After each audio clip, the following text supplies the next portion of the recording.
the most amazing season, but at the end of it, we finished with nothing. Was probably the most frustrating, disappointing season. So yeah, it was. Recapping on the season to play. I think we played 56 games that year. Obviously, the two semi-finals and getting to the playoff final. And just remember, I was on the bench for that game, and it was just sort of like the wheels fell off, and it was one game too far. And yeah, it was just again, it was the first of a couple of disappointing trips to well, that was at Cardiff Stadium, but sort of playoff final games. But yeah, just amazing season, and the squad that we had to manage the games that we did and to beat the teams that we did. Again, I think that was something that Neil instilled in everybody, and that was just that fighting mentality. And we never shirked a challenge with anybody, and nobody liked coming to Bramall Lane. That was one thing that I loved playing at Bramall Lane, because you knew the opposition team.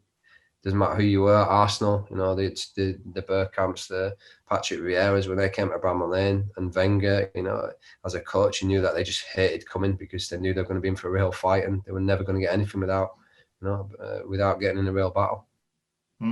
You were there were loads of amazing games that season. We obviously beat Leeds twice, which was great, and I'm guessing you enjoyed that as well.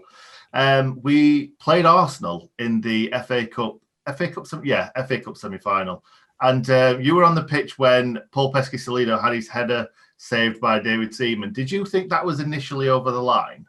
Oh yeah, I think we were all celebrating. And again, if you remember the goal, I think Tongi, our chief, got tackled by Graham Paul, which nowadays with VAR they would have stopped it.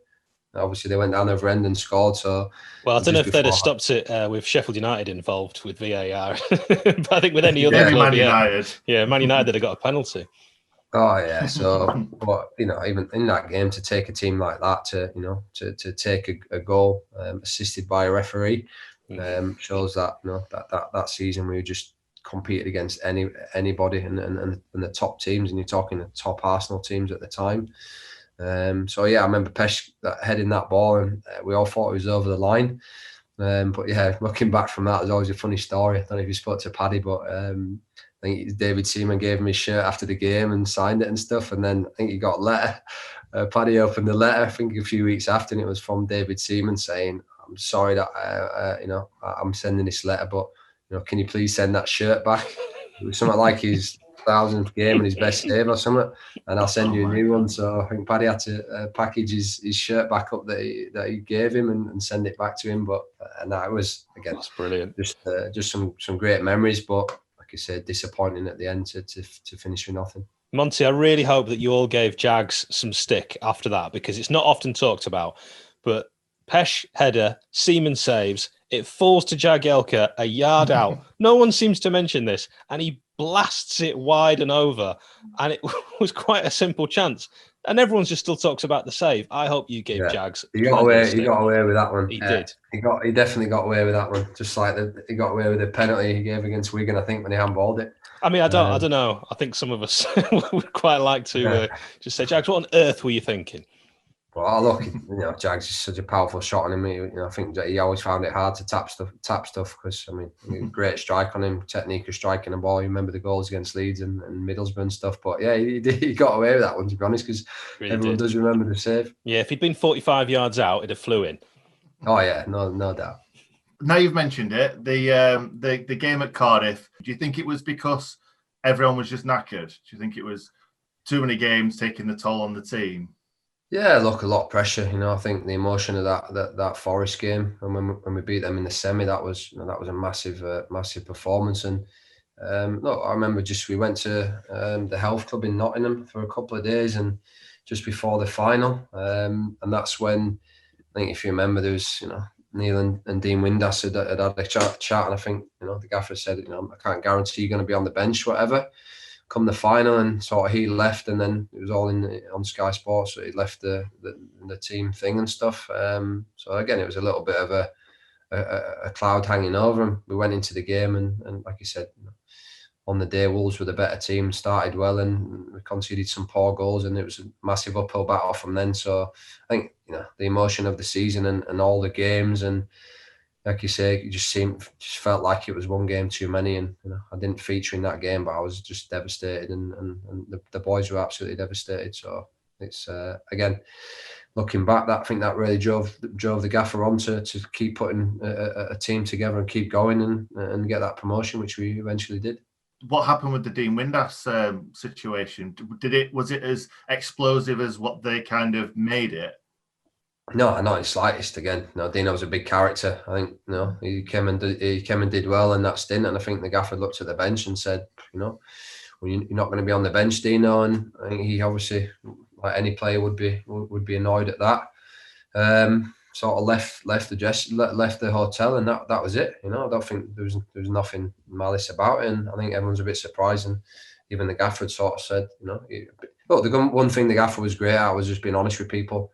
He knew he was an experienced player. Tell him before the game, and talk about man management. I don't think there's many better than Neil in the game, and I think a lot of people have learnt from him.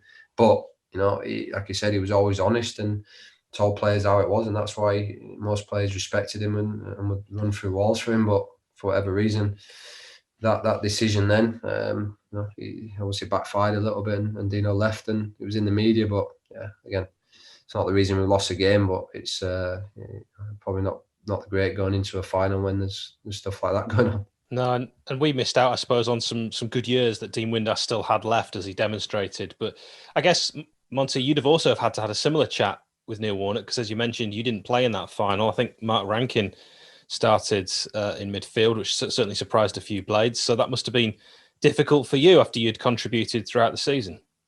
Yeah, look, I mean, I remember that. I was obviously, I was disappointed in that one as well. And look, I remember we talked about the Leeds game when we beat them in the quarter final, the FA Cup. I think I got man of the match. I had a great game, and I remember the gaffer pulling me and sort of saying, "Look, you were man of the match in against Leeds, but obviously Mac has got more experience. I want to go a bit more experience. So I'm going to play Stuart McCauley in front of you." And to be honest, because he was always honest, I respected it. I was obviously disappointed.